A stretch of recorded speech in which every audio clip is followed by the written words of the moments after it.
नमस्कार मित्रांनो, स्वागत आहे आपलं मराठी कोडिंग शाळा या यूट्यूब चॅनलवर. तर आपण आता या चॅनलवर एक नवीन असं म्हणता येईल की एक सिरीज किंवा सेक्शन वाईज काही वन शॉट टाकण्याचा प्रयत्न करणार आहे. त्यामध्ये C++ विथ OOPचा वन शॉट आजपासून स्टार्ट होते. तर असेच एक एक 2-2 तासाचे सेशन आपण अपलोड करणार आहे किंवा एक लॉंग फॉर्म पण तुमचा एक व्हिडिओ येऊ शकतो. आता बघू ते कसं कंटिन्यू होतंय. तर आज आपण बघणार आहे C++ OOP. याच्यामध्ये काय काय सिलेबस घ्यायचा आधी हे तुम्हाला मी सांगणार आहे. याच्या आधी तुम्ही काय करा, एक बेसिक C++चे काही टॉपिक स्टडी करून या किंवा आपले नवीन जेव्हा स्टार्ट होईल तेव्हा पण तुम्ही बघू शकता. पण आता तुम्हाला काय करायचं आहे की बेसिक ओव्हरव्ह्यू घेऊन घ्या की C++ मध्ये काय असतं काय नाही. डायरेक्ट तुम्ही ही कन्सेप्ट जरी स्टार्ट केली तरी मी अशा प्रकारे तुम्हाला शिकवण्याचा प्रयत्न करणार आहे की तुम्हाला डायरेक्ट पण समजून जाईल. तर यामध्ये सिलेबस काय काय आहे हे आपण पहिलं बघू की म्हणजे की आपण पूर्ण सिलेबस सगळ्या गोष्टी कव्हर होईल असं सिलेबस मी इथं डिझाईन केलेलं आहे. तुमच्या कॉलेज मधले जेवढा पण सिलेबस आहे तो सगळा OOPचा सिलेबस हा इथे कव्हर होऊन जाईल. सगळ्यात पहिले काय की OOP काय असतं, ऑब्जेक्ट ओरिएंटेड प्रोग्रामिंग, आणि क्लासेस अँड ऑब्जेक्ट काय कन्सेप्ट आहे, या दोन कन्सेप्ट आजच्या लेक्चरमध्ये आपण शिकणार आहे. नंतर ॲक्सेस मॉडिफायर म्हणजे पब्लिक प्रायव्हेट प्रोटेक्टेड या सगळ्या गोष्टी घेणार आहे. त्यांचा यूज काय ते पण तुम्हाला सांगणार आहे. नंतर डेटा मेंबर्स आणि मेंबर फंक्शन्स काय असतात, इन्स्टन्स मेंबर व्हेरिएबल काय राहतं, नंतर स्टॅटिक मेंबर काय असतं, इनलाईन फंक्शन काय असतं, ही नवीन कन्सेप्ट आहे. म्हणजे की असं समजू शकतं की C++ मध्ये होती, जावामध्ये ही कन्सेप्ट नाही आहे तुमची. फ्रेंड फंक्शन आणि फ्रेंड क्लास ही पण C++ मध्येच आहे मोस्टली. नंतर दिस पॉइंटर, दिस कीवर्ड तुम्ही पुढे जावामध्ये पण शिक्षाल, पण दिस पॉइंटर ॲक्च्युअलमध्ये काय आहे हे पण तुम्हाला मी सांगणार आहे. डायनॅमिक मेमरी म्हणजे की न्यू डिलीट का यूज करतो आपण, त्याच्या आधी C मध्ये मॅलॉक केलॉक होतं, मग मॅलॉक किंवा फ्री होतं, तर इथं न्यू डिलीट का आले, ऑब्जेक्ट कसा बनवला जातो, हे सगळ्या गोष्टी तुम्हाला इथं सांगणार आहे. त्यानंतर कन्स्ट्रक्टरचे कोणते कोणते टाईप्स आहे, जसं डिफॉल्ट कन्स्ट्रक्टर झालं, पॅरामीटराइज कन्स्ट्रक्टर झालं, कॉपी कन्स्ट्रक्टर, एकदम व्यवस्थितपणे आपण याचे प्रोग्राम टाईप करून सगळं काही शिकवणार आहे. नंतर डिस्ट्रक्टर म्हणजे काय राहतं की ऑब्जेक्ट डिस्ट्रॉय झाल्यावर कॉल होतो, पण ते काय असतं ते आपण सांगणार आहे. नंतर कन्स्ट्रक्टर ओव्हरलोडिंग नावाची कन्सेप्ट आहे. इनहेरिटन्सची कन्सेप्ट आहे. पूर्ण इनहेरिटन्सचे टाईप्स कोणते कोणते, सिंगल, मल्टिपल, मल्टीलेवल, हायरार्चिकल आणि हायब्रिड, हे सगळे टाईप्स आपण घेणार आहे. नंतर ॲक्सेस मॉडिफायर इन म्हणजे की ॲक्सेस मॉडिफायर इन काय की तुमचे वेगवेगळे क्लास आहे, जसं की बेस क्लास झाला, त्याचा डिराईव्ह क्लास झाला, याच्यामध्ये ॲक्सेस मॉडिफायरचा कसा यूज केला जातो हे पण शिकणार आहे. फंक्शन ओव्हरलोडिंग नावाची एक कन्सेप्ट आहे. ही काय पॉलिमॉर्फिझमचा पार्ट आहे, हा कंपाईल टाईम पॉलिमॉर्फिझम मध्ये होतो. आणि अजून एक कन्सेप्ट आहे C++ मध्ये ऑपरेटिंग ओव्हरलोडिंग नावाची. त्याच्यानंतर इनकॅप्सुलेशन काय, आपण म्हणजे हा सिक्वेन्स फॉलो होईल असं नाही, आपले लेक्चर जसे येतील काही लेक्चरमध्ये तुम्हाला वरती खाली झालेलं दिसेल, पण सगळे पार्ट काय पहिल्यापासूनच आपले प्रॉपर सगळे कव्हरच होते जे सिलेबसमध्ये दिलेले ते. नंतर ॲब्स्ट्रॅक्शन काय असतं ते, polymorphism, virtual function, function overriding काय, ॲब्स्ट्रॅक्ट क्लास काय, virtual destructor, exception handling, templates नावाची जी कन्सेप्ट आहे, नंतर फाईल हँडलिंग इन C++, नंतर स्ट्रीम क्लासेस, ही सर्व गोष्टी आपण इथं घेणार आहे. आणि काही एक्स्ट्रा टॉपिक आहे जसं काही डीप कॉपी, शॅलो कॉपी, जे तुम्ही जावास्क्रिप्टमध्ये पण शिकता, पण त्याचं ॲक्च्युअली जे इम्प्लिमेंटेशन आहे ते C++ पासूनच सुरुवात झालेली. आणि स्टॅटिक आणि डायनॅमिक बाइंडिंग, ही सर्व काही आपण एक एक करून डिस्कस करणार आहे. याच्या नोट्स पण मी खाली लिंक देण्याचा प्रयत्न करणार आहे. एक एक करून आपण काय सगळ्या गोष्टी आता शिकणार आहे.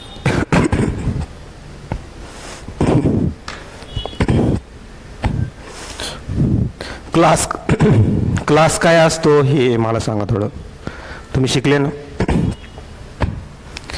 क्लास काय असतो ते सांगा मला. अरे काय करताय तुम्ही, मला असं वाटायला लागलं तुम्ही सगळं C++ सत्यानाश करून टाकला असं. पायथॉन तर 50 दिवसात आवरून दिली असती मी. DSA सहित C++ विथ OOP आपण इथे स्टार्ट करतोय. प्रत्येक कॉलेजच्या सिलेबसमध्ये एका तरी म्हणजे कम्प्युटरवाल्यांना असतात, IT वाले थोडे एक्सेप्शनल केस आहे त्याच्यामध्ये, त्यांना जावामध्ये OOP आहे. आणि बाकीच्या most of the computer AIDS वाल्यांना C++ विथ OOPच तुम्हाला दिसेल.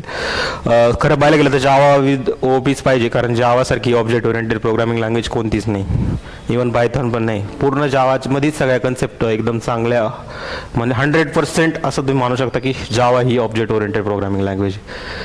C++ विथ OOP, याच्यामध्ये सगळ्यात पहिलं तुम्हाला शिकायचं की OOP म्हणजे काय, ऑब्जेक्ट ओरिएंटेड प्रोग्रामिंग ही कन्सेप्ट काय आहे, तर हे असं समजा की एक असं पॅराडिगम आहे, म्हणजे असं एक म्हणू शकता ही अशी कॉन्सेप्ट आहे जिथं काय तुमचे रिअल जे ऑब्जेक्ट आहे, रिअल ज्या गोष्टी आहे त्यांच्याशी आपल्याला काय करायचं, रिलेट करायचं आहे.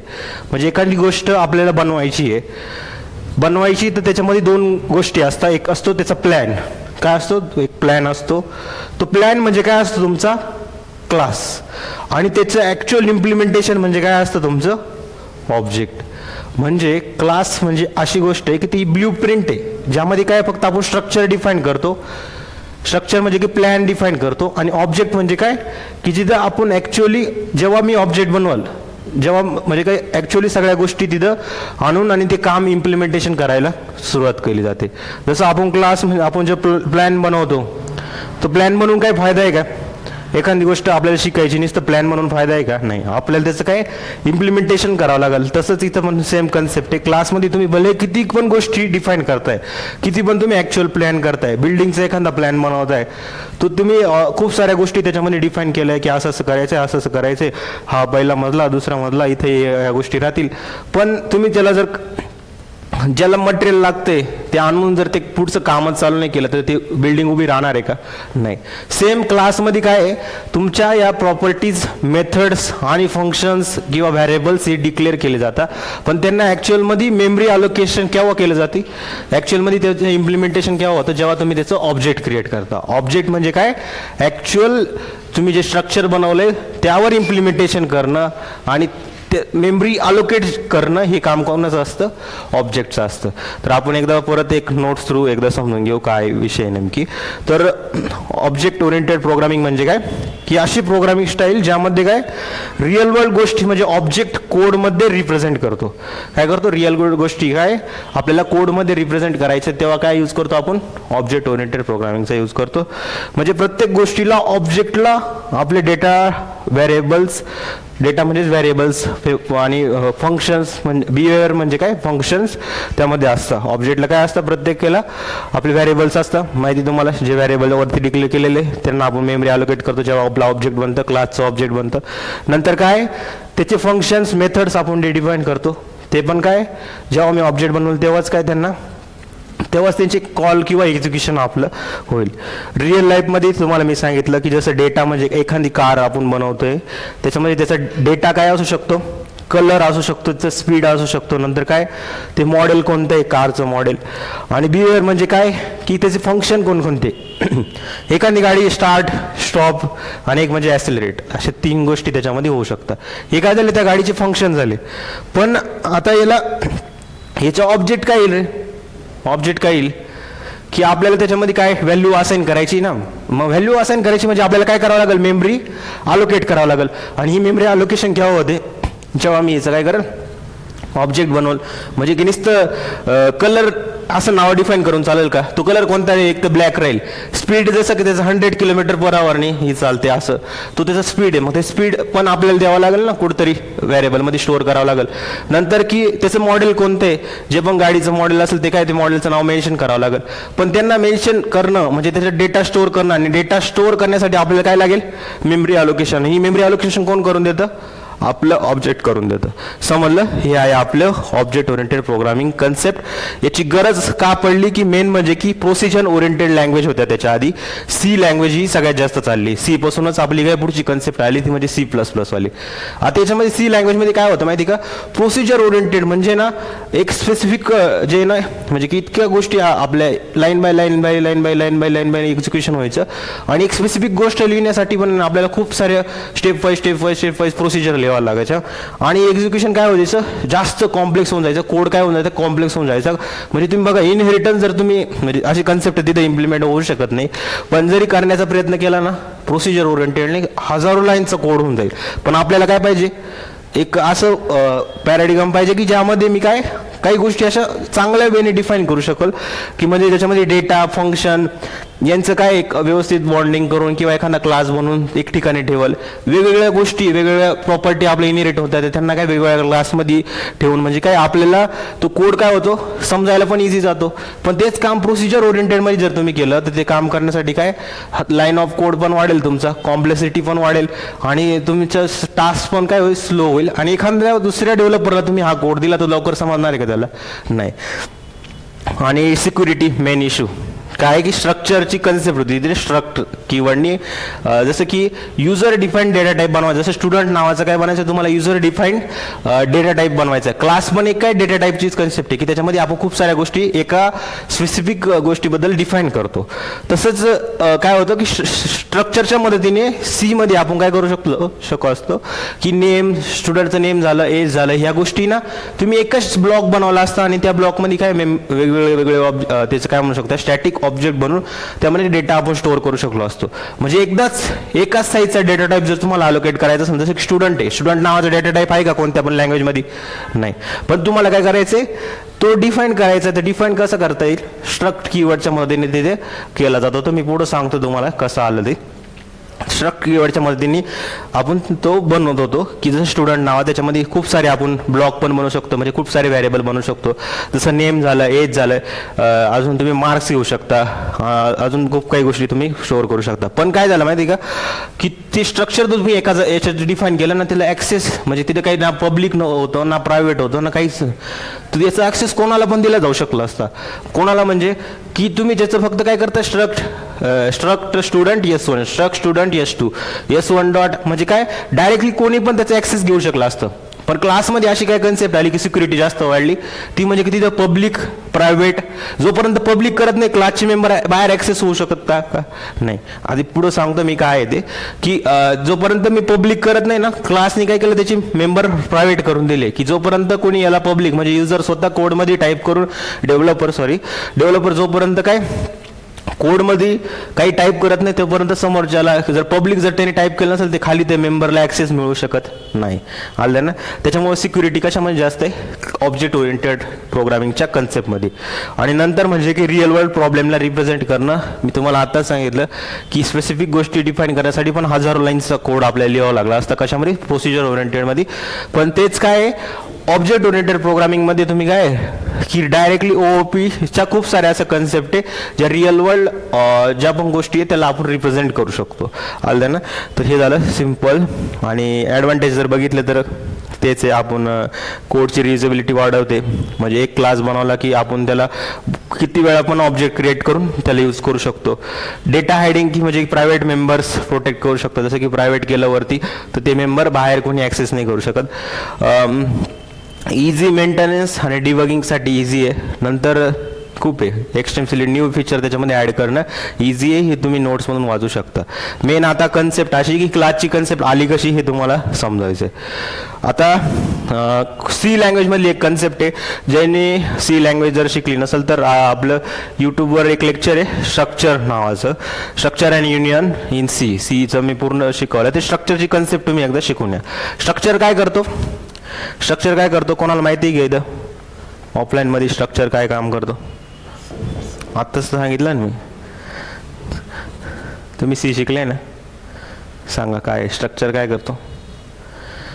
स्ट्रक्चर म्हणजे की जसं तुमचं नाव आहे तुमच्या वेगवेगळे फीचर्स असतील काही ते फीचर्स तुम्हाला मेन्शन करायचे. तुमच्याबद्दल काही इंट्रो द्यायचा आहे की मला एवढं येतं मला C++ येतं मला जावा येतं मला काय येतं. तुमच्यासारखे अजून भरपूर लोकांचे तेच सेम फीचर असू शकता. आता जसं की स्टुडंट समजू आपण काय स्टुडंट आहे स्टुडंटचं काय रेकॉर्ड असू शकतं एका याच्यामध्ये नेम दुसऱ्यामध्ये काय राहू शकतं एज नंतर मार्क्स नंतर ईमेल वगैरे ह्या सर्व गोष्टी राहू शकतात. आता मला सांगा यांच्यासाठी सगळ्यांसाठी आपण इंट ए नंतर काय इंट नेम इंटिजर एज घेतलं इंटिजर मार्क्स घेतलं कॅरेक्टर नेम घेतलं म्हणजे की सी मध्ये स्ट्रिंग असा डेटा टाईप नाही C++ मध्ये आहे डायरेक्टली स्ट्रिंग आपण यूज करू शकतो. इथं कसं आहे की तुम्हाला नेमचा काय करायचं आहे डेटा टाईप दाखवायचा आहे. नंतर तुम्हाला काय इंटिजर एज दाखवलं मार्क्स दाखवलं ईमेल ID साठी पण तुम्ही काय कॅर ए ऑफ ॲरे किंवा स्ट्रिंग वगैरे घेऊन दुसऱ्या लँग्वेजमध्ये डायरेक्टली केलं असतं.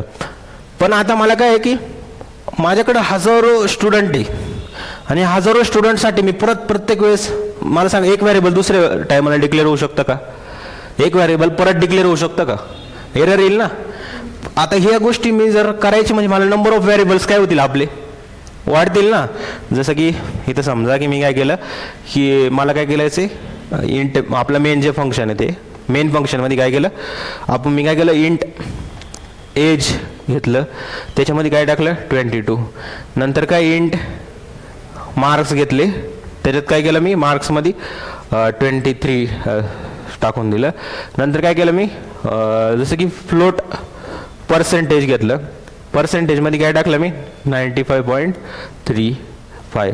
नंतर काय केलं पुढं त्याचं नेम घेतलं तर सीमध्ये कसं कॅर नेम ऑफ 30 असं करून मी काय केलं इथं नेम स्टोअर केलं जसं की JAYSH इथं मी स्टोअर केलं. आता हे झालं एक माझा डेटा. पण वर्गामध्ये आपले एक स्टुडंट थोडी असणार आहे. किती स्टुडंट आहे प्रत्येकाच्या वर्गात जरी भरलं 70 स्टुडंट आहे. आता मला सांगा हे व्हेरिएबल आपण परत डिक्लेअर करू शकतो का? नाही ना. मग दुसरं जेव्हा येईल त्याचं एज काय समजा एज फले कॉमन असलं समजा काही जण मोठे पण नसतं वर्गामध्ये त्याच्यामध्ये आपण ठेवू एज 23 असं मानून चालू.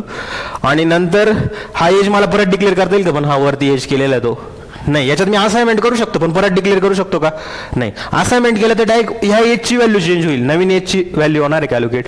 म्हणजे काय ते पहिल्याचं एज चेंज करून टाकाल हे काय झालं रिअसाइनमेंट होते. म्हणजे हा चांगला वे आहे का आपला? नाही. H2 मग मला इथं काहीतरी H2 व्हेरिएबल बनवून दिलं मग 23 मग तेव्हा ते काय चालून झालं आपलं दुसरं नाव दिलं.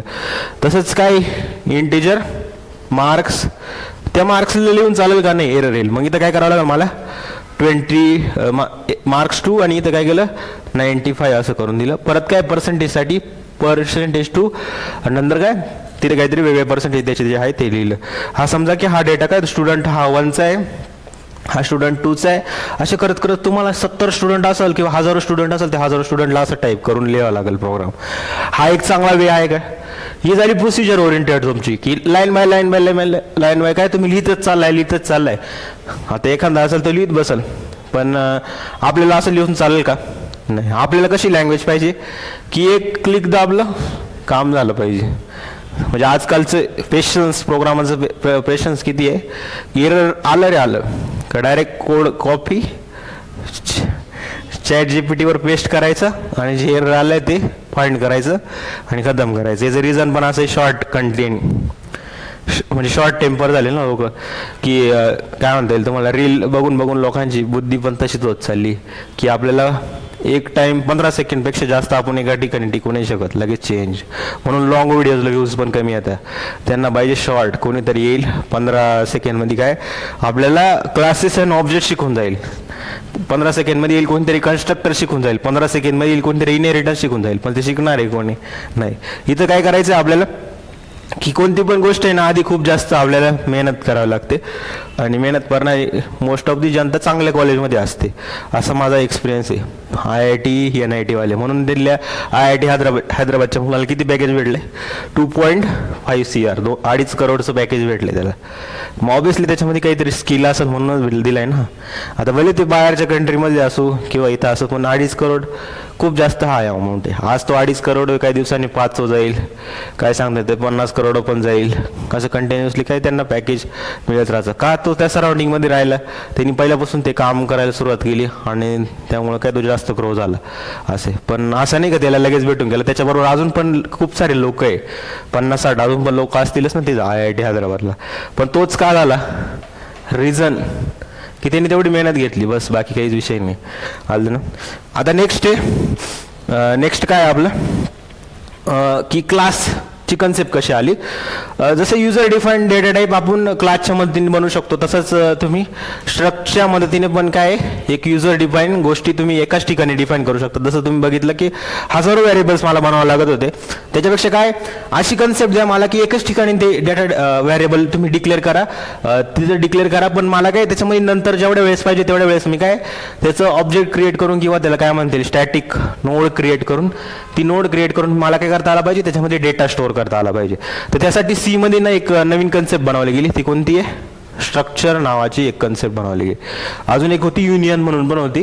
पण स्ट्रक्चरमध्ये काय होतं, मेन कन्सेप्ट इथूनच आली. युनियनबद्दल शिकायचं असेल तर आपला सीचा जो व्हिडिओ तो बघून घ्या. स्ट्रक्ट इथं काय होतं, स्ट्रक्ट आपला कीवर्ड आहे. स्ट्रक्ट कीवर्ड नंतर तुम्ही काय बनवू शकता, स्ट्रक्ट जसं मी बनवलं की स्टुडंट नावाचं काय बनवलं, इथं काय बनवलं, एक आपल्या की खूप साऱ्या स्टुडंटचे कॉमन मला काहीतरी व्हॅरिएबल दिसत आहे, त्यांचं काय करायचं, मला एक डेटा टाईप बनवून द्यायचं आहे की म्हणजे जे व्हॅरिएबल बनलेले ना ते एकाच ठिकाणी डिफाईन करायचे आणि माझा फक्त त्याच्यामध्ये काय झाला पाहिजे, नवीन नवीन डेटा स्टोअर झाला पाहिजे. नवीन नवीन स्टुडंटसाठी नवीन नवीन नोड क्रिएट करून, इथं ऑब्जेक्ट नावाची कन्सेप्ट नाही, नोडच म्हणता येईल त्याला, वेगवेगळे नोड क्रिएट करून तुम्ही त्याच्यामध्ये किंवा वेगवेगळे मेमरी त्यांना अलोकेट करून तुम्ही काय करा, डेटा त्याच्यामध्ये स्टोअर करा. तिथे काय झालं, स्ट्रक्ट स्टुडंट नावाची कन्सेप्ट आली. आणि इथं काय केलं, स्ट्रक्ट स्टुडंट तुम्ही काय केलं, जसं की इंटिजर एज इथे एक व्हॅरिएबल बनवलं. दुसरं काय बनवलं, इंटिजर मार्क्स नावाचं एक व्हॅरिएबल बनवलं. नंतर काय बनवलं, फ्लोट पर्सेंटेज. मी 3च घेतो बघा, काय घेतो, 3च घेतो. ठीक आहे, चला नेम पण घेऊन घेऊ. कॅर नेम ऑफ 30 असं काहीतरी घेऊ. आणि नंतर इथं काय सॉरी इथं नेम देण्याची गरज नाही, आपण नेम नंतर देणार आहे ना, नंतर आपण देणार स्टुडंटचं नेम. आता हे झाल्यानंतर इथं काय द्यावं लागतं, सेमिकॉलन द्यावं लागतं. आता इथं काय तयार झालं रे, फक्त ही काय असं तुम्हाला ब्ल्यू प्रिंट सारखं दिसतंय का, इथं फक्त काय झालंय, व्हॅरिएबल कोणते कोणते व्हॅरिएबल राहणार आहे की समजा स्टुडंटचं एज आपल्याला पाहिजे मग एक कॉलम, दुसरा कॉलम म्हणजे काय मार्क्स पाहिजे मार्क्ससाठी दुसरा कॉलम, पर्सेंटेज पाहिजे काय पर्सेंटेजसाठी तिसरा कॉलम, नंतर काय नेमसाठी एक चौथा कॉलम, असे काय तुमचे 4 कॉलम इथं बनलेले. पण आता काय माहिती का, ही नुसतं बनवून उपयोग आहे का, नाही, आपल्याला त्याला काय करावं लागेल, मेमरी अलोकेट करावं लागेल. म्हणजे त्याच्यामध्ये मला डेटा स्टोअर करायचं तर मला ॲक्च्युअली इम्प्लिमेंटेशन करावं लागेल. तर हे इम्प्लिमेंटेशन कधी होतं, तुम्हाला मी काय सांगितलं, कोणतं पण काम सुरुवात कुठून होते रे, कंपायलर कडून बघतो, मेन फंक्शनपासून बघतो की मेन फंक्शनमध्ये काय केलेलं आहे तुम्ही. मग मेन फंक्शनमध्ये गेल्यावर बघितलं इथं तर काहीच केलेलं नाही, वरती खूप काही डिफाईन केलेलं आहे पण इथं काहीच केलेलं नाही. मग आता तुम्ही काय करा की हे ना याला इथं आणा, आधी काहीतरी मेमरी अलोकेट करा. ती मेमरी अलोकेट कशी केली जाते, इथं बघा, हा जो स्ट्रक्ट यूज केलाय ना तो ॲज इट इज घ्या. स्ट्रक्ट हा कीवर्ड आहे ज्याच्यामध्ये आपण एक स्ट्रक्चर डिफाईन करू शकतो. वरचं काय डिफाईन केलं, एक स्ट्रक्चर मी डिफाईन केलंय. स्ट्रक्ट जे तुम्ही स्ट्रक्चरला नाव दिले ते यूज करा, स्टुडंट, आणि इथं काय करा, S1 म्हणून घे. काय केलं, S1. आता S1 काय करतो माहिती का, याचं मिनिंग काय आहे ॲक्च्युअली, इथं समजा की आपलं जे पण आहे, तुम्ही काय केलं, एक S1 म्हणजे काय, एक तुमचा ब्लॉक बनेल. काय तुम्ही जे स्ट्रक्चर बनवले त्या स्ट्रक्चरचा एक ब्लॉक बनेल आणि त्या ब्लॉकचं नाव काय माहिती का, हे तुम्ही जे नाव दिलंय ना, हा याला रेफर कोण करणार आहे, म्हणजे याला पॉईंट आउट कोण करणार आहे, हा S1 आहे ना, हा S1 कोणाला पॉईंट आउट करेल, जो जिथं ब्लॉक बनलेला आहे. हा काय S1 आपला बनलेला आहे आणि तो कोणत्या टाईपचा आहे माहिती का, स्टुडंट टाईपचा आहे. याचा टाईप काय आहे, स्टुडंट त्याचा टाईप आहे आणि त्याचं नाव काय आहे, S1 त्याचं नाव आहे. तर हा झाला तुमचा काय, एक ब्लॉक बनलेला आहे. आता या ब्लॉकमध्ये काय बनेल माहिती का, तुम्ही असं बनवलं लगेच याच्यासाठी वेगवेगळे ब्लॉक बनवून जातील. कसे, तुम्ही असं जसं कॉल केले स्टेटमेंट जसं लिहिल्यानंतर तसं इथं एक ब्लॉक बनाल.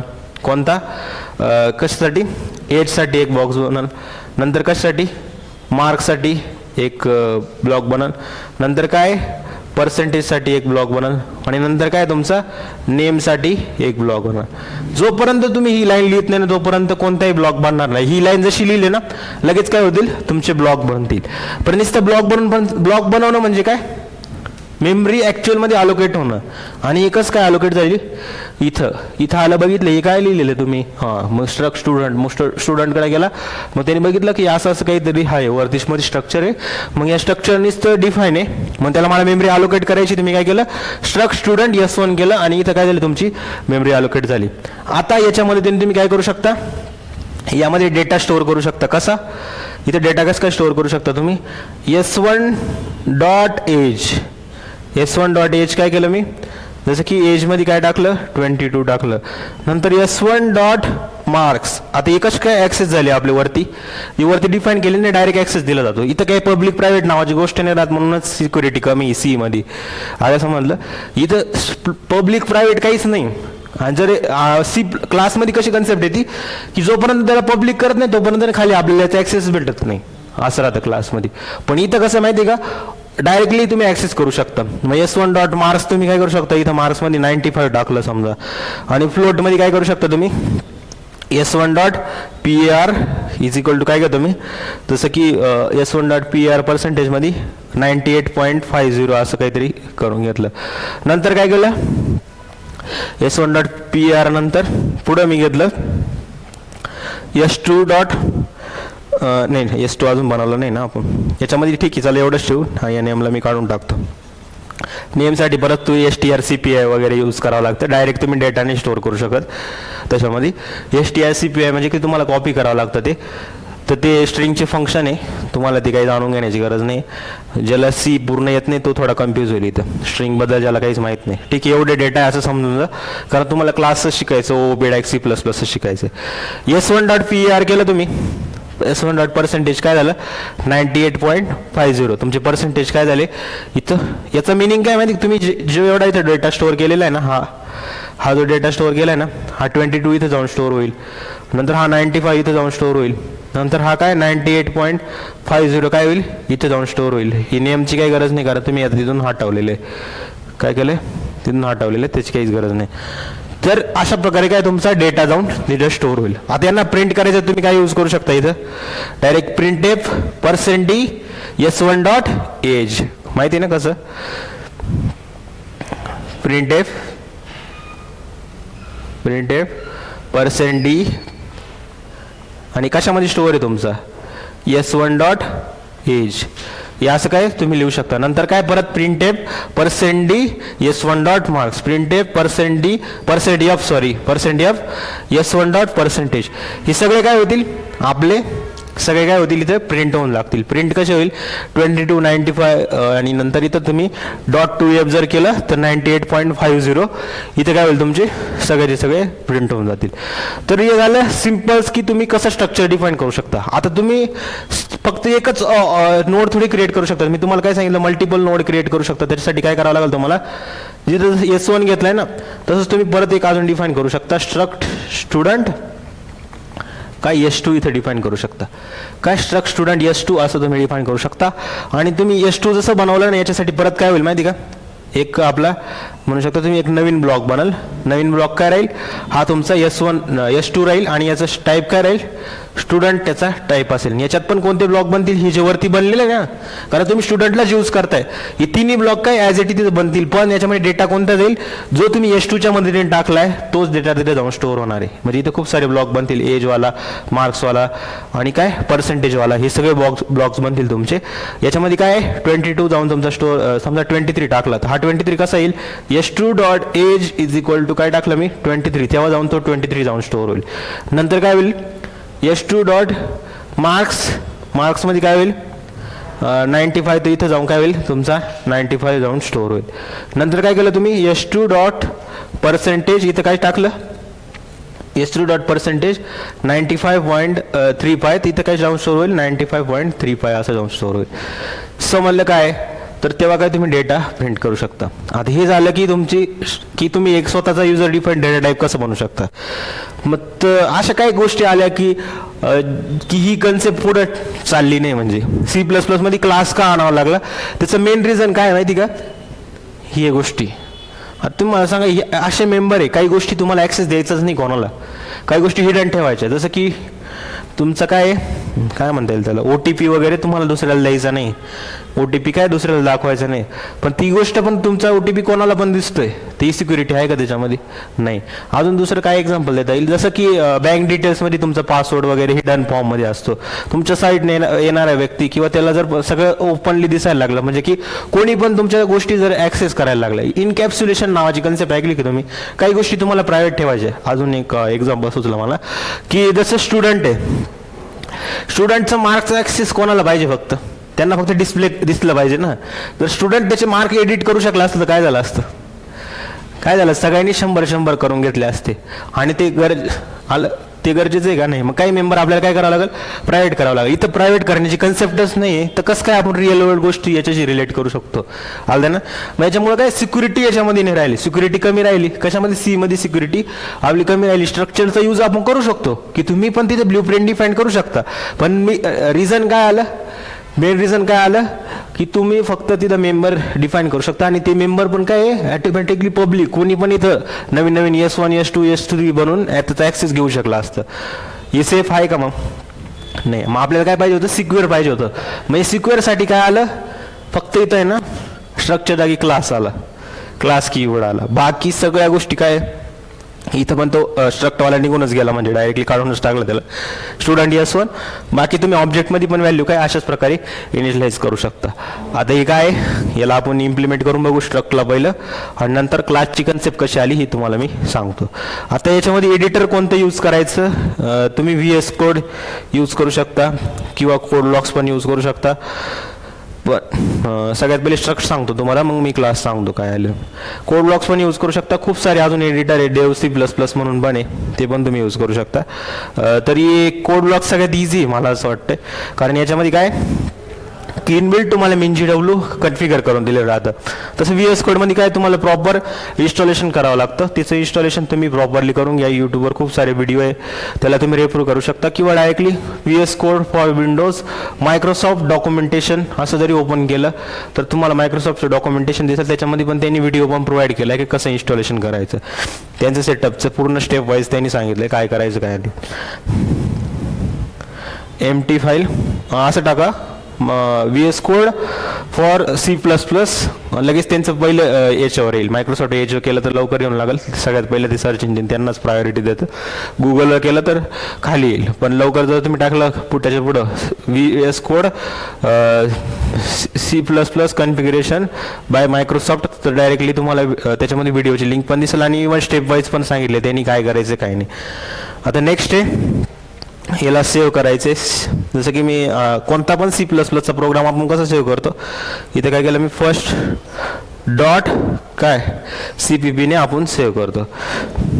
आता सगळ्यात पहिलं मला सांगा काय होतं आपले तिथं, हॅशटॅग इन्क्लूड IOStream. त्याच्यानंतर काय होतं, युझिंग नेम स्पेस STD. तुम्हाला मी शिकवलं नाही आणि मी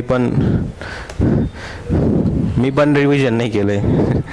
मी म्हणजे रिव्हिजन करतच नाही. मी जेव्हा मला वाटलं तेव्हाच डायरेक्ट शिकवतो मी. हॅशटॅग इन्क्लूड IOStream नंतर काय युझिंग नेम स्पेस. याचा मिनिंग काय आहे, ज्यांना अजून समजत नसेल तर काही विषय नाही, तुम्ही आता OOP शिकण्यासाठी आलेले डायरेक्ट. जेव्हा मी C++चा फ्रेश कोर्स स्टार्ट करेल तेव्हा तुम्हाला अजून समजा, आणि नसेल समजत तर डायरेक्टली ChatGPT करा, समजून जाईल तुम्हाला. IOStream म्हणजे काय, IOStream इनपुट आउटपुट स्ट्रीम. आता युझिंग नेमस्पेस STD याचा मिनिंग काय, STD का लिहितो आपण. जर नाही लिहिला तर तुम्हाला काय आहे ना, C आउटच्या पुढं म्हणजे जे आउटपुट दाखवायचं इथं काय आउटपुटसाठी C आउट आहे आणि इनपुट घ्यायचं असेल तर C इन आहे. त्याच्या पुढं कायम तुम्हाला STD कोलन असं लिहावं लागलं असतं. मग याच्यापेक्षा तुम्ही काय करा, आधीच डिफाईन करून द्या.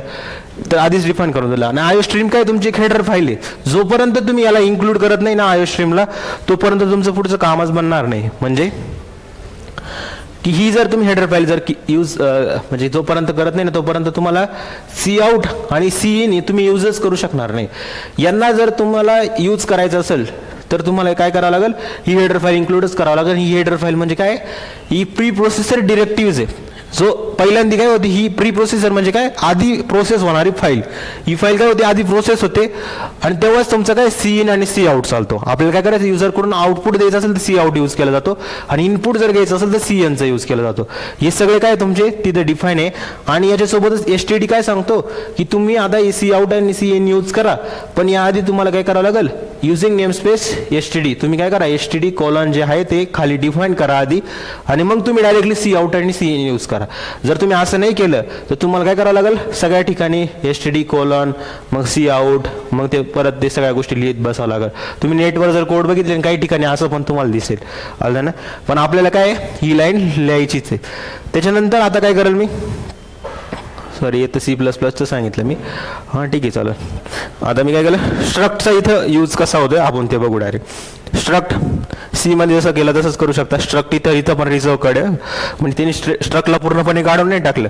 काय लँग्वेजमध्ये कसं राहतं की जे रिझर्व कीवर्ड नाही ना, म्हणजे जी एखादी गोष्टी डिक्रिप्ट झाली त्याला डायरेक्टली काढून टाकतं. पण यांनी काय केलं, ती कन्सेप्ट पण ठेवली, पण ती का आपल्याला सेफ नाही आहे आणि का क्लास आला हे पण तुम्हाला सांगितलं. स्ट्रक्ट काय बनवलं, स्टुडंट. नंतर काय केलं, आपल्याला सेमिकोलन द्यायचं आहे, नाही दिलं तरी जे बरेचसे कंपाइलर डायरेक्टली ऑटो सजेस्ट देऊन देतात. इथं काय काय मेंबर बनवायचे आपल्याला, व्हॅरिएबल. अजून मेंबर तर क्लासमध्ये. इथं काय व्हॅरिएबल कोणते कोणते, इंट एज, नंतर काय इंट मार्क्स, नंतर काय तुमचं फ्लोट काय घेतलं तुम्ही, पर्सेंटेज घेतलं. आता हे झालं ब्ल्यूप्रिंट. आता याला एक्झिक्यूट करून काय होणार आहे का माझं, बिल्ड अँड रन केलं, इथं काय होणार आहे का, नाही. खूप सारे एरर आले असतील खाली. पहिली गोष्ट म्हणजे का, कारण सगळ्यात पहिले बघितलं अरे यांनी तर मेन फंक्शन डिफाईन नाही केलं आणि .cpp फाईल सेव्ह केली, मग ते खाली काय तुम्हाला एरर दिसतील. आता ठीक आहे, इथं काय करेल मी, इंट मेन. मग तुम्हाला काय करावं लागेल, मेन फंक्शन आधी डिफाईन करावं लागेल. या मेन फंक्शनमध्ये काय, इंट मेन, आणि लास्टला काय लिहितो आपण, रिटर्न 0. या रिटर्न 0चा मिनिंग काय असतो की याच्यानंतर तुम्ही कोणती पण लाईन लिहा, ती काय आहे तुम्हाला, त्याच्यानंतर तुम्ही काही लिहा, अलाउड नाही करणार रिटर्न 0 नंतर. तुम्हाला जे पण काय लिहायचं नाही रिटर्न 0च्या वरतीच लिहायचं आहे. आता इथं काय करतो मी, ज्या पण गोष्टी आपण घेतलेल्या आहे इथे काय करतो मी, डिफाईन करतो. डिफाईन आता मला सांगा, नुसतं हे वरती डिफाईन करून चालेल का आपल्याला, नाही. त्याचं काय बनावं लागेल, इथं आपल्याला नोड क्रिएट करावं लागेल किंवा ऑब्जेक्ट क्रिएट करावं लागेल. ते ऑब्जेक्ट कसं क्रिएट केलं जातं, स्ट्रक्ट स्टुडंट जे वरती स्पेलिंग लिहिलं तेच इथं लिहायचं. S1 मी इथं लिहिलं S1. मग S1चे जे मेंबर आहे त्यांना मी डायरेक्ट ॲक्सेस करतो बघा इथं. जसं की S1 डॉट काय लिहिलं मी, S1 डॉट एजमध्ये काय टाकलं मी, एजमध्ये टाकलं 24. त्याच्यानंतर काय केलं मी, S1 डॉट काय केलं, मार्क्सला मध्ये काय टाकतोय, मार्क्समध्ये काय टाकतो मी, 97.80. नंतर काय केलं, 97. नंतर काय केलं मी, S1 डॉट पर्सेंटेजमध्ये काय टाकलं मी, पर्सेंटेजमध्ये टाकलं मी 90.80 असं मी लिहिलं. आता यांना काय करायचं, मला प्रिंट करायचं आहे. तर प्रिंट एफ काय केलं, एकेकाला मी सिंगल प्रिंट करतो. पहिला काय येईल रे, %d आणि इथं काय केलं मी,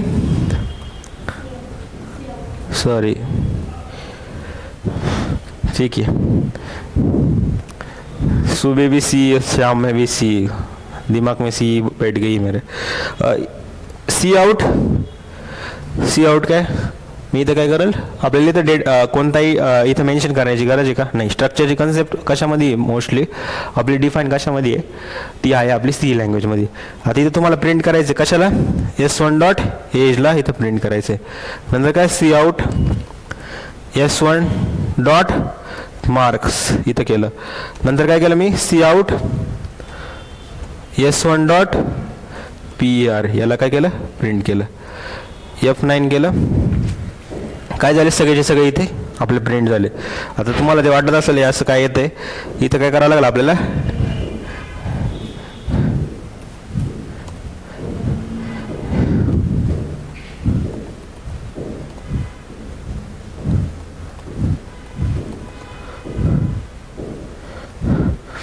एंडेल म्हणजे काय सांगतो की पूर्ण लाईन घ्या आणि मग तुमचं पुढचं जे काम करायचं ते करा. तर हे झाले आपण जे स्टोअर केले होते ते काय झाले, इथं आपले म्हणजे की जे आपण इथं खाली असाइन केले होते ते काय ॲक्च्युअली ऑब्जेक्टमध्ये स्टोअर झाले. आणि मग रॅममध्ये मेमरी अलोकेट झाल्यानंतर सी आउटनी काय बघितलं की जी मेमरी अलोकेट झाली त्या स्पेसिफिक व्हॅरिएबलच्या ठिकाणी कोणता डेटा आहे, मग त्या डेटाला काय करा तुम्ही इथे प्रिंट करा. समजलं. मग इथे काय झाले, सगळे डेटा आपल्या इथे प्रिंट झाले. ही झाली आपली कोणती कन्सेप्ट, स्ट्रक्चरची कन्सेप्ट. पण इथं काय होत होतं की इथं काही पब्लिक प्रायव्हेट काही विषय होता का, कोणी पण कोणता पण मेंबर कधी पण ॲक्सेस करू शकतो. पण काय झालं, ही कन्सेप्ट सिक्युरिटी याच्यात राहिली का, नाही. मग मला असं सिक्युअर कन्सेप्ट पाहिजे.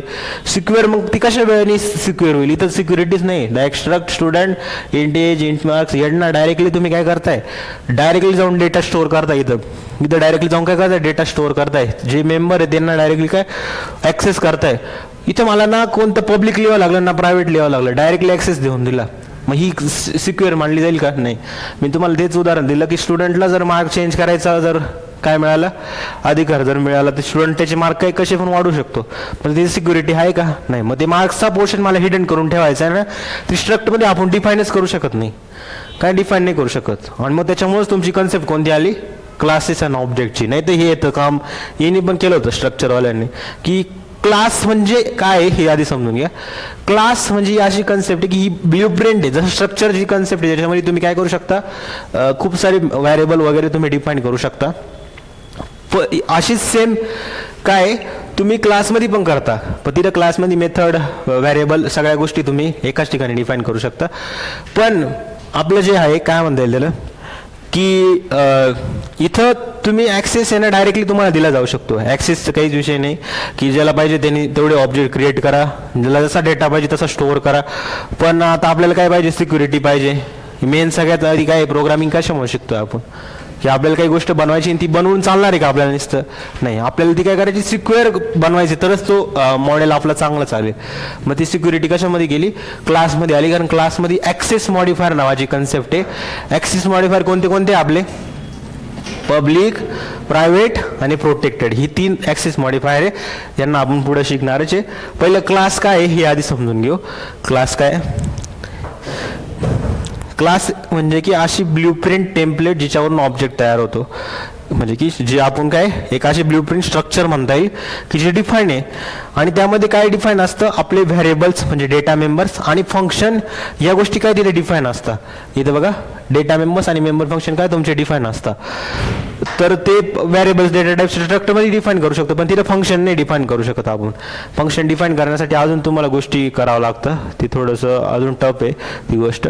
पण तुम्ही तिथं व्हॅरिएबल्स डिफाईन करू शकता, डेटा मेंबर्स डिफाईन करू शकता. अशा मोस्ट फंक्शन लिहिताना अजून जास्त कॉम्प्लेक्स होऊन जातो. तो डिफाईन करू शकता म्हणजे बाय द वे, पण तिथं कॉम्प्लेक्सिटी खूप जास्त होईल. कॉल करायच्या वेळेस आपल्याला खूप जास्त प्रॉब्लेम येत होता. मग ते काय सगळ्या एका ठिकाणी आपल्याला चांगलं कोण डिफाईन करू शकतं, ते म्हणजे क्लास आहे. आणि क्लास म्हणजे असं समजा की जसं स्ट्रक्चर इज काय, collection of the different data types. इथं पण काय, class is the collection of the काय डेटा मेंबर्स, व्हॅरिएबल्स आणि फंक्शन्स. पण इथं काय क्लासमध्ये काय तुम्ही तुमच्या नावाचा किंवा तुम्हाला जे डिफाईन करायचं त्या नावाचा तुम्ही गोष्ट एक डेटा टाईप डिफाईन करू शकता स्ट्रक्चरमध्ये. सेम तसंच क्लास पण तेच काम करतोय की तुम्ही एक डेटा टाईप डिफाईन करू शकता, जसं कार नावाचा, स्टुडंट नावाचा. हे काय तुम्ही जसे स्ट्रक्चर त्याचं डिफाईन करू शकता एक ठिकाणी, तसं क्लासमध्ये पण काय त्या गोष्टी तुम्ही डिफाईन करू शकता. व्हॅरिएबल्स आणि मेंबर एका ठिकाणी डिफाईन करू शकता. म्हणजे एक युजरला पाहिजे तसं काय एक डेटा टाईप तुम्ही बनवू शकता. पण इथं डेटा टाईप बनवून चालणार आहे का आपल्याला? नाही. त्यांना काय करावं लागेल, आपल्याला मेमरी ही अलोकेट करावं लागेल. ही मेमरी अलोकेट कशी केली जाते, ही झाली ब्ल्यूप्रिंट. आता यांना मेमरी अलोकेट करायचं, तर आपण तिथं काय केलं होतं रे, स्टुडंट S1. तसं तिथं काय करावं लागेल आपल्याला, ऑब्जेक्ट बनवावं लागेल. ऑब्जेक्ट म्हणजे काय, क्लासचं ॲक्च्युअल काय म्हणता येईल त्याला, इन्स्टन्स. ॲक्च्युअल इन्स्टन्स म्हणजे की जिथं ॲक्च्युअली तुम्हाला आता क्लास नुसतं स्ट्रक्चर आहे, त्या स्ट्रक्चरला एक्झिक्यूट करायचं म्हणजे काय करायचं, तुम्हाला ऑब्जेक्ट क्रिएट करायचं. म्हणजे ती काय ब्ल्यूप्रिंटला डायरेक्ट डेटा आपल्याला द्यायचा आहे, डेटा आपल्याला स्टोअर करायचा. म्हणजे त्याचं काय करावं लागेल, त्याला मेन फंक्शनमध्ये आणावं लागेल. आणि मेन फंक्शनमध्ये कसं आणता येईल आपल्याला, त्याचं ऑब्जेक्ट करून. कारण जो पण प्रोग्राम आहे त्याचं एक्झिक्युशन करून स्टार्ट होतं रे, की मेन फंक्शनपासून स्टार्ट होतं. की तुम्ही मेन फंक्शनमध्ये काय लिहिलेलं आहे सगळ्यात पहिले काय तेच बघितलं जातं, आणि तिथूनच काय होतं आपलं एक्झिक्युशन स्टार्ट होतं. तर ऑब्जेक्ट हा काय करतो, तयार झाल्यावर त्यासाठी मेमरी अलोकेट करणं. ऑब्जेक्ट जसा तयार झाला तो काय करतो, मेमरी अलोकेट करण्याचं काम करतो. या क्लासला डिक्लेअर कसं केलं जातं, क्लास कीवर्ड. जसं स्ट्रक्ट हा रिझर्व कीवर्ड होता ना, तसंच क्लास पण काय इथं रिझर्व कीवर्ड आहे. क्लास आणि क्लास नेम. क्लास नेम म्हणजे काय, तुम्ही कार क्लास नेम घेऊ शकता, स्टुडंट हा क्लास नेम घेऊ शकता. जे क्लास नेम तुम्हाला जे पाहिजे ते नाव, म्हणजे तुम्हाला ज्या टाईपचं ज्या कलेक्शन तुम्हाला डिफाईन करायचं किंवा तुम्हाला ज्याचं नाव द्यायचे तुम्ही ते देऊ शकता क्लासचं नाव. त्याच्यामध्ये काय तुम्हाला जे पण पाहिजे ते गोष्टी तुम्ही डिफाईन करू शकता. पण त्या गोष्टीचा ॲक्सेस जर तुम्हाला खाली डेटा स्टोअर करण्यासाठी द्यायचा असेल, तुम्हाला आधी काय करावं लागेल त्याला, पब्लिक. तुम्ही पब्लिक पण करू शकता, प्रायव्हेट पण करू शकता आणि प्रोटेक्टेड पण करू शकता. तुम्हाला जे पाहिजे त्याच गोष्टी तुम्ही पब्लिक करू शकता. काही गोष्टी सोडून मग तुम्हाला काही गोष्टी जर पब्लिक करायच्या तर पब्लिक कीवर्डनी तुम्ही देऊ शकता. आता यांना काय करू आपण इथं काय करू, डिफाईन करू. आधी मी काय केलं, स्ट्रक्ट. तुम्ही बघितलं की स्ट्रक्चरमध्ये तुम्ही किती पण डेटा स्टोअर करू शकले असते. डायरेक्ट ॲक्सेस आहे, त्याला काही गरज नाही. पण इथं काय करतो आता मी, इथं काय करतो, या स्ट्रक्चर जागी तुम्ही काय करा, क्लास टाका, काय क्लास टाका. आणि आता मी परत त्याला रन केलं, या स्ट्रक्टला पण काय करतो, इथं रिमूव्ह करून देतो टोटल. आता जर रन केलं ना, रन नाही होणार, एरर आलं बघा. काय आलं, एरर आलं की तो काय, त्याने काय सांगितलं की तुम्ही s1.age ऍक्सेस नाही करू शकत, मार्क्सला ऍक्सेस नाही करू शकत, या पर्सेंटेजला ऍक्सेस नाही करू शकत. कुठपर्यंत, जोपर्यंत त्यांना कोणी पब्लिक केलेलं नाही तोपर्यंत. जेव्हा मी याला काय केलं, पब्लिक केलं, याला काय केलं, पब्लिक केलं. पब्लिक कसं केलं आता, पब्लिक कोलन. मग जेव्हा मी याला पब्लिक करेल ना, तेव्हा तो कुठं चालला जाईल आणि तेव्हा तुमचा डेटा हा इथे प्रिंट होईल. जोपर्यंत पब्लिक करत नाही ना, तोपर्यंत काहीच होणार नाही तिथे. मग आता तुम्ही म्हणले सर आम्हाला आहे ना, जे मार्क्स आहे ना ते पब्लिक नाही करायचे, त्याला काय करायचे, प्रायव्हेट करायचे. मग तुम्ही काय करा, याला इथून काढून टाका. काय करा, याला इथून काढून टाका. बाय डिफॉल्ट काय मेंबर आहे माहिती का, बाय डिफॉल्ट तुम्हाला समजलं असं काय आहे, जेव्हा पब्लिक केलं तेव्हा डेटा आपले देतो. म्हणजे बाय डिफॉल्ट काय राहतं, ते प्रायव्हेट राहतं, मेंबर्स काय राहतं, प्रायव्हेट राहतं. आणि हेच रिझन आहे क्लास काय जास्त सिक्युअर ॲज कम्पेअर टू स्ट्रक्चरपेक्षा. मी इथं काय केलं, इथं मी केलं समजा, इथं डायरेक्ट काय केलं, इथं इंट मार्क्स केलं. आता मला सांग, इंट मार्क्स काय, इथं प्रायव्हेट आहे ना, हिंट मार्क्स काय तुमचे प्रायव्हेट आहे. आता हे प्रायव्हेट आहे, मग याला जर मी तर खाली ॲक्सेस करण्याचा प्रयत्न करतो तर काय होईल, एरर आलं.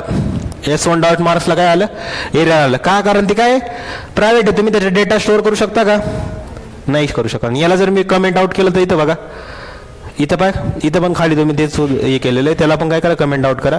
F9 केलं, इथं बघा आता आपलं काय एज आणि काय पर्सेंटेज आपले प्रिंट झाले. समजलं सगळ्यांना. आता थोडंसं याला ज्याने लिहून नाही घेतलं त्याने लिहून घ्या आणि मग पुढचं काम आपण बघू. लिहिलं आहे का तुम्ही, लिहिलं आहे का नाही, ठीक आहे. तर 40 मिनटं शिकवलं मी नॉनस्टॉप, व्हिडिओमध्ये असंच राहतं माझं. पण ठीक आहे, अजून जास्त काय म्हणता येईल त्याला, एनर्जी लावून जास्त शिकवाल मी. हल्लं ना, इथून पुढं मी सगळ्या गोष्टी रेकॉर्डच करून ठेवल, तुम्हाला पण नंतर ते कामाला येईल रिव्हिजनच्या वेळेस.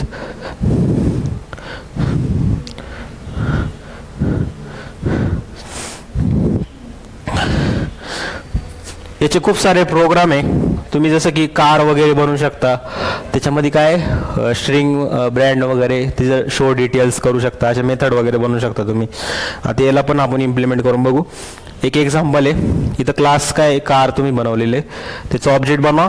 आणि जर तुम्ही एखादं व्हॅरिएबल्स नाही डिफाईन करू शकत, याला काय म्हणतो माहिती, जे व्हॅरिएबल डिफाईन केलं त्याला मेंबर्स म्हणतो आपण. इथं जसं की ब्रँड झालं, स्पीड झालं, याला काय म्हणतो, मेंबर म्हणतो. आणि फंक्शन डिफाईन, याला काय म्हणतो, मेंबर फंक्शन म्हणतो. यांना काय म्हणतो माहिती की, जेव्हा तुम्ही याला ऍक्सेस करण्यासाठी जर तुम्हाला ऑब्जेक्ट बनवावं लागत असेल ना, यांना म्हणता इन्स्टन्स मेंबर व्हेरिएबल. कशाला, यांना कोणत्या ब्रँड आणि स्पीडला यांना ऍक्सेस करण्यासाठी काय करावं लागतं, मला ऑब्जेक्ट बनावं लागतो. ऑब्जेक्ट म्हणजे काय, इन्स्टंट ऍक्च्युअल त्याचं एक्झिक्युशन बनावं लागतं. तर अशा गोष्टीला काय म्हणता, इन्स्टन्स मेंबर व्हेरिएबल. आणि त्यांना जर ऍक्सेस द्यायचं असेल तर आपण काय देतो, पब्लिक वरती देतो. आणि इथं काय तुमचं जे फंक्शन बनवलंय याला पण ऍक्सेस करायचं असेल तुम्हाला काय करावं लागेल, काय करावं लागेल फंक्शन. जर इथं पण तुम्हाला काय करावं लागेल, तुम्हाला इथे काय असं म्हणता येईल की इन्स्टन्स म्हणजे याचं पण ऑब्जेक्ट बनवला, याला कॉल करायचं असेल तिथं बघा, इथं कॉल केलेलं असेल कुठेतरी शो डिटेल्स म्हणून. आता यांना काय केलं, इथं कॉल केलं वाईड शो डिटेल्स म्हणून, काय केलं इथं ॲक्सेस आपण दिला. आणि जोपर्यंत ऑब्जेक्ट बनत नाही तोपर्यंत ते एक्झिक्यूट होणार आहे का, नाही. किंवा कॉल करू शकतो का आपण, नाही. मग यालाच काय म्हणतो आपण, काय म्हणतो, इन्स्टन्स मेंबर फंक्शन. किंवा याला काय म्हणता, मेंबर फंक्शन, डेटा मेंबर किंवा डेटा मेंबर फंक्शन असं पण म्हटलं जातं. आलं ना. आता एक आपण करून बघू, हा एक प्रोग्राम. काय करायचं आहे आपल्याला, इथे एक मी फंक्शन बनवतो, या मार्क्सला पण काय करतो, पब्लिक करून देतो. आता काय करतो, पब्लिक करतो, पब्लिक केलं. आणि आता मला काय करायचं आहे, डिस्प्ले नावाचं फंक्शन बनवायचं आहे. काय बनवलं, डिस्प्ले नावाचं फंक्शन. त्या फंक्शनला पण काय करतो मी, डिस्प्ले करतो. फंक्शन कसं डिक्लेअर करतो आपण, वाईड डिस्प्ले. डिस्प्ले केलं, त्याच्यानंतर काय केलं मी, मला याच्यात काय करायचं, प्रिंट करायचं. कशाला प्रिंट करायचं, जे खाली तुम्ही व्हॅल्यू दिले ना यांना काय करायचं तुम्हाला, मला प्रिंट करायचं. पण मला इथं नाही प्रिंट करायचं, मला काय करायचं, तुम्ही जी मेथड बनवली ना इथं, याला आधी कमेंट आउट काढून टाकतो, याचं पण कमेंट आउट काढून टाकतो. मला इथं नाही प्रिंट करायचं, मला काय करायचं तुम्ही जे डिस्प्लेमध्ये ना त्याच्यामध्ये हे प्रिंटवरती देऊन द्यायचे आणि डेटा कुठे टाकायचं पण जिथं ऑब्जेक्ट टाकला त्याच्यानंतर मला करायचं. याच्यासाठी काय केलं मी इथून काढलं यांना आणि कुठे ठेवलं जे डिस्प्लेवालं फंक्शन आहे ना ते वरती ठेवलं कुठं इथं याच्यामध्ये टाकून दिले. टाकलं इथं S1.age S1.marks S1.percentage यांना इथं टाकलं. आता मला सांगा यांना मी F9 केलं. F9 केलं इथं काय विषय झाला की तुम्हाला डायरेक्ट एज वगैरे S1 डॉट करायची गरज नाही. एज इथं आलं तुमचं, एज मार्क्स इथं आलं आणि नंतर काय पर्सेंटेज इथे केलं. F9 केलं, फक्त एक ब्लँक स्क्रीन ओपन होईल. S1 का काढायला लागला कारण तो खाली डिक्लेअर केलेला ना आपण, मग ते डायरेक्टली नाही जात. तुम्ही डेटा तुमचा जातोय पण आता काय मला तिथं ज्या ह्या व्हॅरिएबलच्या ओरिजिनल व्हॅरिएबल जो डेटा आलेला आहे तो मला डायरेक्ट प्रिंट करायचा, मग मला तिथे S1 लावायची गरज आहे का नाही. खाली कसं S1 वगैरे लावावं लावायचं. तुम्ही जर खाली करत असाल ना तुम्हाला S1 डॉट कशाचा आहे कोणत्या ब्लॉकचा आहे ते सांगावं लागतं आधी. मग इथे काय झालं एज मार्क्स आणि पर्सेंटेज झाले. आता यांना जर मला प्रिंट करायचं तर नुसतं डायरेक्ट फंक्शन म्हणून चालेल का मला, नाही. मला काय करावं लागेल त्या फंक्शनला कॉल करावं लागेल. आणि या फंक्शनला कॉल कसं केलं जातं, कॉल कसं केलं जातं S1 डॉट काय जे तुम्ही डिस्प्ले नावाचं फंक्शन बनवलं आहे ना त्याला इथं काय करा कॉल करा. कारण मला हे पण डिफाईन करावं लागतं की कोणतं आता ऑब्जेक्ट बनवलं आहे तुम्ही, कोणत्या ऑब्जेक्टमधला डेटा तुम्ही प्रिंट करण्याचा प्रयत्न करताय की ज्यामध्ये डिस्प्ले नावाचं फंक्शन आहे. ते डिस्प्ले फंक्शन काय करेल तिथे तुम्ही जे लाईन लिहिलेलं ते एक्झिक्यूट करेल आणि मला काय करेल हा जो डेटा आहे ना तो प्रिंट करून देईल. बघायचं तुम्हाला F9 केलं. इथं काय जो डेटा आपण स्टोअर केला होता खालून तो डिस्प्लेमध्ये गेला, तिथं प्रिंट करायचा प्रयत्न केला, एज मार्क्समध्ये आलेला आहे. त्याला जेव्हा मी कॉल केलं तेव्हा काय झाला तो इथे प्रिंट झाला. तर अशा प्रकारे काय आपलं क्लासेस आणि ऑब्जेक्टची कन्सेप्ट काम करते. आता पुढच्या लेक्चरमध्ये आपल्याला काय रिव्हिजन करायची गेटर आणि सेटर मेथड. ही काही गोष्टी प्रायव्हेट आहे त्यांना कसं ॲक्सेस करायचं तिथं आपण काय वापरतो गेटर आणि सेटर मेथड वापरतो. ही डिस्प्ले कसं करता हे समजलं, ठीक आहे. आता उद्या या तुम्ही, रविवारी काही काम नाही ना तुम्हाला का संडेला पण काही काम आहे.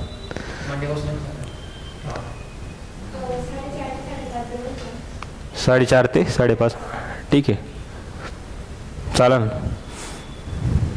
थोडं लवकर निघून यायचं कंपनीतून, त्यांचं काय नाही इंटर्नशिपवाल्यांचं. ठीक आहे. आता इथून पुढे मी याचं मेंटेन करून ठेवतो सगळ्या गोष्टी, तुम्हाला रिव्हिजनसाठी कामात येईल आणि माझा पण त्याच्यात खूप मोठा फायदा आहे. चालेल.